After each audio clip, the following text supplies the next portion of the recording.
அந்த நாள் நான் ரொம்ப சந்தோஷமா இருந்தேன். ரொம்ப நாள் கழிச்சு என் பாட்டிக்கு சர்ப்ரைஸ் கொடுக்க போறேன். என் பாஸ்கெட் ஃபுல்லா பூக்கள். நான் போகும்போது 2, 3 ரவுடி பூனைகள் என்னை பார்த்து சிரிச்சு தள்ளி விட்டுட்டாங்க. நான் கீழே விழுந்துட்டேன். பூக்கள் எல்லாம் கீழே விழுந்துருச்சு. எனக்கு கோபமே வரல. ஏன்னா நான் பாட்டிய பார்க்க போற சந்தோஷத்துல இருந்தேன்.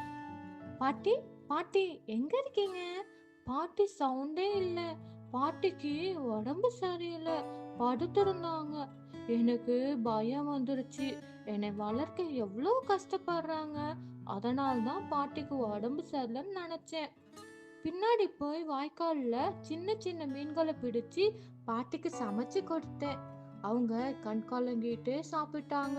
பாட்டி கொஞ்சம் கொஞ்சமா நல்லாயிட்டாங்க. என்ன தூக்கி கொஞ்சினாங்க.